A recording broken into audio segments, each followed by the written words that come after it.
Assalamualaikum warahmatullahi wabarakatuh. Anak-anakku kelas 8, kita bertemu lagi dalam pembelajaran IPA bersama Bu Vita. Nah, pada pertemuan kali ini kita akan membahas tentang sistem gerak pada manusia. Sebelumnya kita sudah membahas tentang gerak pada tumbuhan. Sistem gerak pada manusia ini meliputi 3 pembahasan yang akan kita bahas. Yang pertama adalah sistem rangka, kemudian yang pertama adalah rangka, kemudian yang kedua sendi, yang ketiga adalah otot. Nah, kita mulai pembahasannya dari rangka.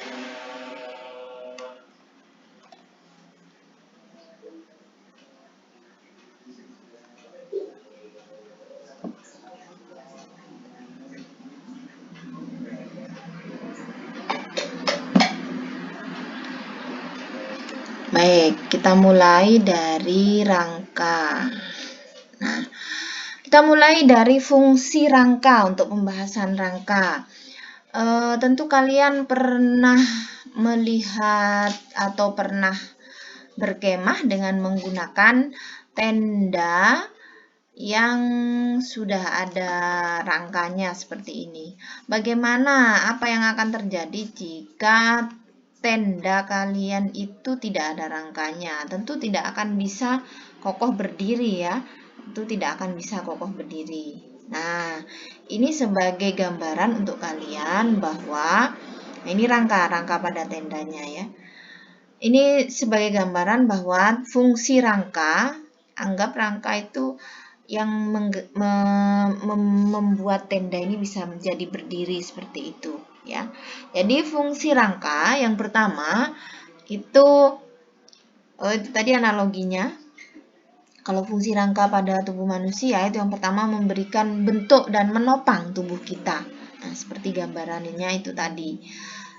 Kemudian yang kedua itu melindungi organ dalam, misal tulang rusuk itu melindungi paru-paru, kemudian tengkorak melindungi otak. Jadi itu melindungi, itu fungsi yang kedua. Kemudian yang ketiga itu tempat menempelnya otot. Jadi otot yang merupakan alat gerak aktif itu menempelnya itu di rangka atau di tulang. Ya. Nah, yang dapat menggerakkan tulang ini nanti adalah otot. Kemudian yang terakhir adalah pada jenis tulang tertentu, fungsi rangka itu bisa juga sebagai tempat pembentukan sel darah. Contohnya pada sumsum tulang belakang. Nah, pada sumsum tulang belakang itu berfungsi sebagai pembentukan sel darah. Kemudian juga pada tulang paha. Itu juga berfungsi sebagai tempat pembentukan sel darah. Nah, sekarang ini adalah gambar dari sistem rangka pada manusia. Coba kalian perhatikan. Ini yang ada pada tubuh kita ini anak-anakku. Kita mulai dari yang paling atas ya. Kita perhatikan, yang paling atas itu merupakan tulang tengkorak. Ya, ini tadi yang melindungi organ dalam berupa otak. Yang melindungi adalah tulang tengkorak. Kemudian lebih ke bawah lagi ada di bagian bahu, itu adalah tulang selangka. Di sana ada tulang selangka. Turun ke bawah lagi itu ada tulang lengan. Kemudian di bawah tulang lengan itu ada 2 tulang. Ada tulang pengumpil yang berhubungan ke ibu jari, kemudian tulang hasta yang berhubungan ke jari kelingking.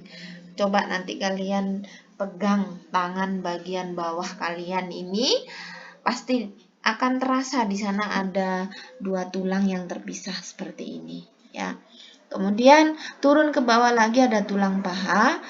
Di bawah tulang paha ada tulang lutut, kemudian ada tulang betis, ada tulang kering bagian depan ini, kemudian ada tulang ruas jari kaki. Nah, ini jika nampak dari belakang seperti ini. Nah, di bagian belakang juga ada beberapa macam tulang lagi yang membentuk rangka ini. Di sebelah sini, di belah belakang ini ada tulang belikat ya. Ini dari belakang ini ya. Kemudian tulang belakangnya ini juga ada tulang punggung. Yang ini di sini tulang punggung. Kemudian ada tulang pinggul ya, sebelah sini. Kemudian lanjut ada tulang telapak tangan di pergelangan tangan kalian itu. Ya, tulang pergelangan tangan ya. Kemudian ada tulang telapak tangan sebelah bawah tulang pergelangan. Kemudian ada tulang ruas jari yang ada di jari-jari kalian. Nah, ini nanti setelah ini kalian akan Ibu minta untuk menyebutkan bagian tulang-tulang ini yang ada di tubuh kalian dengan menunjukkan tempatnya ya, dalam bentuk video nanti ya. Kemudian kita lanjut. Nah, karena yang membentuk rangka itu adalah tulang, maka kita harus tahu juga bagaimana struktur tulang. Seperti ini struktur tulang anak-anak. Ini struktur tulang manusia, ya. Di bagian pinggir ini, sini dan sini, ini ada tulang spon. Ini tulang spon ini lunak. Maksudnya seperti keropos seperti itu loh. Kalau kalian pernah makan tulang ayam, bagian ujungnya itu kan kayak lembut gitu, tidak keras seperti yang di tengah itu. Nah, itu namanya tulang spon ya, berpori. Kemudian ada tulang kompak, itu luar yang melindungi bagian luar dari tulang spon. Kemudian bagian dalam ini ada pembuluh darah, biasanya ada kayak serat-serat gitu ya, itu adalah pembuluh darah. Kemudian ada sumsum tulang putih, dan terluar yang melindungi, yang melapisi itu ada periosteum. Nah, ini adalah struktur tulang. Sekarang kita lanjutkan pada macam-macam tulang berdasarkan bentuk dan ukurannya.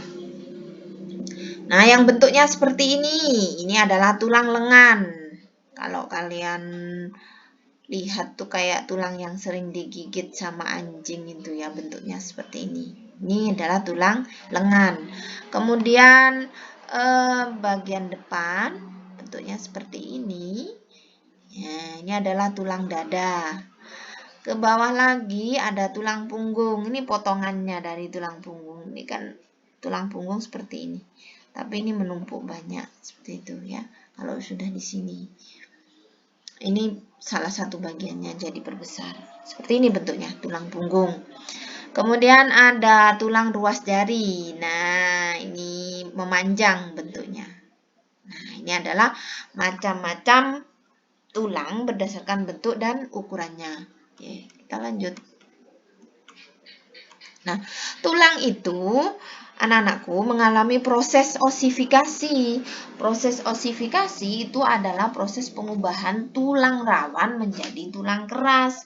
Jadi tulang itu tidak langsung keras seperti itu. Awalnya ketika kamu masih beberapa bulan sebelum kamu dilahirkan, tulang itu masih bersifat rawan dan tulang rawan dan akan berkembang menjadi tulang keras. Nah, prosesnya itu disebut osifikasi tulang. Proses osifikasi tulang itu dimulai dari tengah sini yang kemudian meluas ke seluruh arah. Ya. Nah, proses osifikasi tulang ini melibatkan osteoblas. Osteoblas itu adalah sel-sel pembentuk tulang. Nah, jadi osteoblas itu adalah sel-sel pembentuk tulang. Kemudian osteoblas itu akan membentuk osteosit. Osteosit adalah sel-sel tulang. Nah, itu tadi. Jadi perkembangan tulang, osifikasi tulang itu melibatkan osteoblas, ya. Osteoblas itu ada di mana? Ada di tulang rawan ini yang di dalamnya itu masih memiliki rongga. Nah, itu prosesnya seperti ini. Jadi dari tulang rawan, kemudian terbentuklah pembuluh darah, muncul tulang kompak dan tulang spon di pinggir-pinggirnya, akhirnya terbentuklah tulang keras. Baik, sekarang Ibu lanjutkan. Ibu lanjutkan pada sendi. Ini pembahasan yang kedua. Jadi pada tubuh manusia itu selain ada rangka juga ada sendi. ada sendi juga. Selain rangka ada sendi. Nah, ada beberapa macam sendi itu yang ada di dalam tubuh kita. Itu yang pertama adalah sendi peluru. Ya, sendi peluru namanya saja sendi peluru. Ini dapat membentuk gerakan sangat bebas. Sendi peluru ini menghubungkan antara satu tulang yang ujungnya bulat dengan satu tulang yang ujungnya seperti mangkok. Nah, yang menghubungkan ini adalah sendi peluru. Nah, sendi ini dapat membentuk gerakan sangat bebas. Nah, contoh sendi peluru itu ada pada antara tulang pinggul dan tulang paha. Di sini, tulang pinggul dan tulang paha ini ada sendi peluru. Nah, ini bisa membentuk gerakan sangat bebas. Ini bentuknya jelas ya. Nah, ini di sini nih ada sendi peluru. Ya. Selain itu juga ada sendi peluru itu ada di antara lengan atas dan tulang belikat. Jadi ada di antara lengan atas dan tulang belikat di sini, tapi di bagian belakang sini. Ini kan nampak depan, bagian belakang. Pokoknya kalau sendi itu membentuk gerakan sangat bebas dan bentuknya seperti ini, satunya bulatan, satunya seperti mangkok, itu adalah sendi peluru. Kemudian yang kedua adalah sendi engsel. Nah, sendi engsel ini memiliki gerakan satu arah, ada yang ke depan, ada yang ke belakang. Jadi seperti engsel pintu itu anak-anak, ya. Jadi, nah contohnya adalah sendi engsel ini ada pada sendi di antara siku dan lutut. Nah, sendi engsel itu di antara siku dan lutut. Mana? Siku dan lutut. Selain itu juga di antara lengan atas dengan ini. Nah, seperti gambarnya ini. Ya.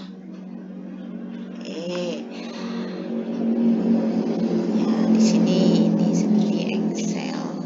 Sini. Pokoknya yang membentuk gerakan satu arah, ada yang ke depan, ada yang ke belakang, seperti engsel pintu itu ya. Kemudian lanjut sendi putar. Sendi putar itu gerakannya berputar pada poros.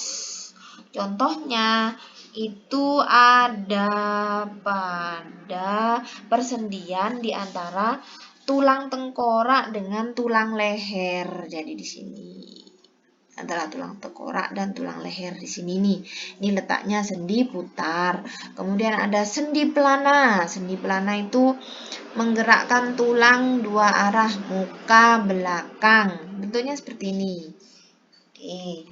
Nah, sendi pelana itu ada pada pangkal ibu jarimu. Jadi di sini pangkal ibu jari ya di sini nih. Ini adalah sendi pelana. Kemudian sendi geser. Sendi geser itu menggerakkan bagian tulang bergerak menggeser di atas tulang yang lain. Itu adalah sendi geser. Contohnya sendi geser itu adalah sendi yang ada pada pergelangan tangan dan pergelangan kaki. Pergelangan tangan dan pergelangan kaki di sini ini dan di sini. Ya, ini adalah sendi geser. Nah, ini adalah macam-macam sendi yang ada pada tubuh kita. Bentuknya seperti ini, kamu amati ya. Dan kita lanjut. Otot. Nah, otot ini memiliki fungsi yang sangat penting karena otot ini sebagai penggerak bagian-bagian tubuh. Bagian tubuh itu bisa bergerak jika ada otot. Dan otot ini terbagi menjadi dua. Ada otot yang bergerak di bawah kesadaran, ada yang otot bergerak tidak di bawah kesadaran, dalam arti dia bergerak dengan sendirinya tanpa ada perintah ya. Jadi Otot yang kerjanya dikendalikan, dapat kamu kendalikan, itu merupakan otot yang bekerja di bawah kesadaran. Kalau otot yang kerjanya itu tidak di bawah kendali kalian, bisa bergerak sendiri, itu namanya otot yang bekerja tidak di bawah atau tanpa dikendalikan, atau otot di luar sadar, ya, bekerja di luar sadaran. Nah, fungsinya itu sebagai penggerak bagian-bagian tubuh. Otot itu ada 3 jenis. Yang pertama otot rangka, kemudian otot polos, dan otot jantung. Otot rangka bentuknya seperti ini. Ini harus kalian amati, ini sering keluar dalam ujian, ya. Jadi harus tahu bedanya. Otot rangka, bentuknya seperti ini. Nah, otot rangka ini tergolong otot sadar. Jadi dia bergerak di bawah kesadaran kita, atas kendali kita, ya. Itu. Nah, kemudian ini bentuknya. Kemudian yang kedua itu adalah otot polos. Otot polos ini tergolong otot tidak sadar. Jadi dia bergerak tanpa dikendalikan oleh kita. Contohnya otot yang ada pada lambung dan usus halus. Jadi lambung itu bisa bergerak menghancurkan makanan, itu di luar kendali kita. Jadi dia bergerak tidak di bawah kesadaran. Kemudian rahim. Kemudian kantung empedu, di sana ada otot polos. Kemudian di pembuluh darah, jadi pembuluh darah yang tempat untuk membawa darah itu bekerja karena adanya otot polos. Seperti ini bentuknya. Kemudian yang ketiga adalah otot jantung. Nah, ini bentuknya otot jantung. Kamu harus bisa membedakan dengan otot polos. Kalau otot jantung juga termasuk otot yang tak sadar, artinya otot yang bekerja di luar kesadaran kita.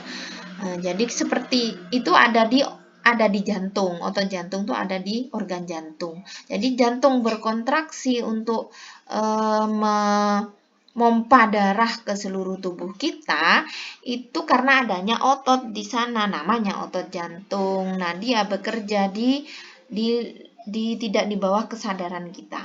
Dia bekerja sendiri tanpa kita komando. Itu seperti itu, ya.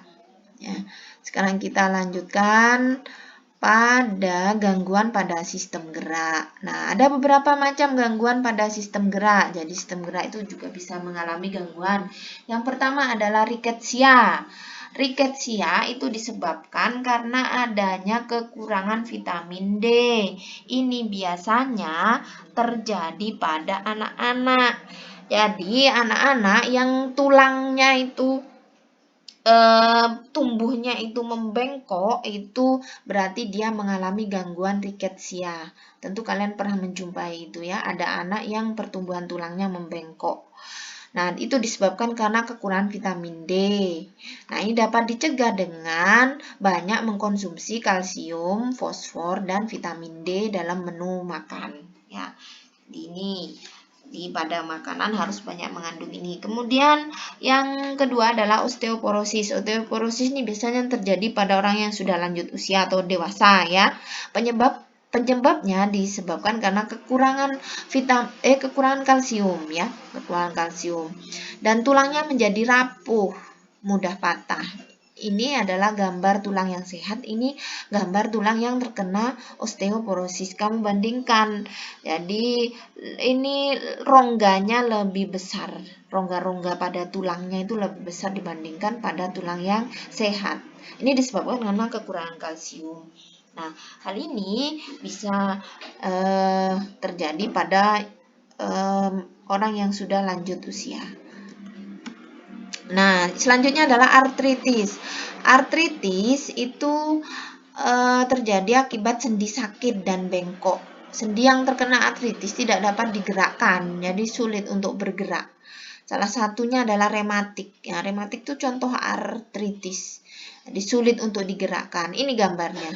Ini kalau normal seperti ini, kalau sudah kena rematik, artritis seperti ini, ya, membengkok.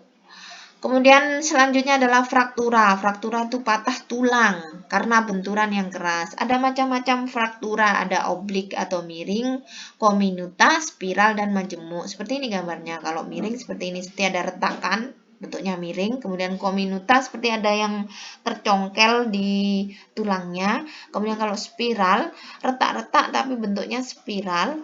Kemudian kalau majemuk benar-benar patah, sudah tidak terhubung lagi tulangnya ya.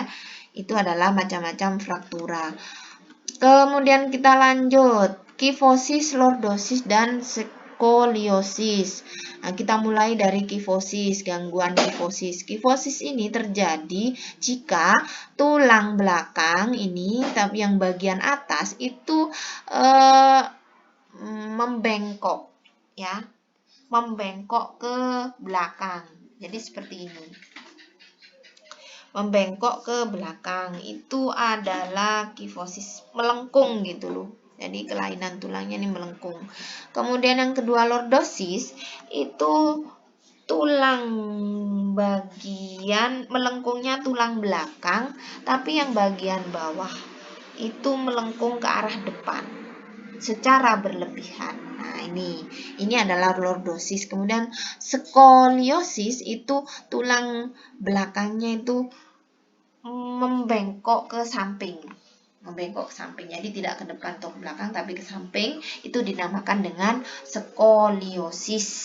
Nah, itu tadi beberapa macam gangguan pada sistem gerak. Nah, sekarang bagaimana upaya untuk menjaga kesehatan sistem gerak pada manusia agar tidak terjadi gangguan. Yang pertama adalah meningkatkan kandungan kalsium dalam asupan makanan. Kalsium itu bisa kalian peroleh pada kangkung, itu susu terutama ya, susu itu banyak mengandung kalsium. Kemudian kangkung, kedelai, kemudian ada ikan itu ikan salmon, kacang almond, brokoli itu banyak mengandung kalsium. Jadi itu sangat baik untuk dikonsumsi untuk kesehatan tulang karena banyak mengandung kalsium. Kemudian yang kedua yang dapat kalian lakukan adalah bisa berjemur pada sinar matahari pagi karena sinarnya itu dapat membantu pembentukan vitamin D di tulang kita, di dalam tubuh kita. Kemudian yang ketiga, memperhatikan asupan vitamin D dengan makan makanan yang mengandung vitamin D. Jadi vitamin D itu banyak terdapat pada telur, kemudian kedelai, minyak ikan, ada pada hati sapi, dan juga pada udang. Selanjutnya, memperhatikan aktivitas fisik yang cukup setiap harinya. Jadi sering jogging, jalan pagi, tenis, menaiki tangga, dan sebagainya. Ini merupakan aktivitas yang dapat menjaga kesehatan sistem gerak pada manusia. Yang terakhir adalah menghindari kebiasaan sikap tubuh yang salah. Sikap duduk yang salah juga bisa. Sikap berdiri yang salah itu juga bisa mempengaruhi kesehatan dari sistem gerak kita. Ya, jadi itu anak-anakku adalah beberapa upaya untuk menjaga kesehatan sistem gerak pada manusia yang bisa kalian pahami. Baik, sampai di sini pertemuan kita pada pembelajaran kali ini tentang sistem gerak pada manusia. Sampai jumpa lagi di pertemuan selanjutnya bersama Bu Vita, Ibu akhiri sampai di sini. Assalamualaikum warahmatullahi wabarakatuh.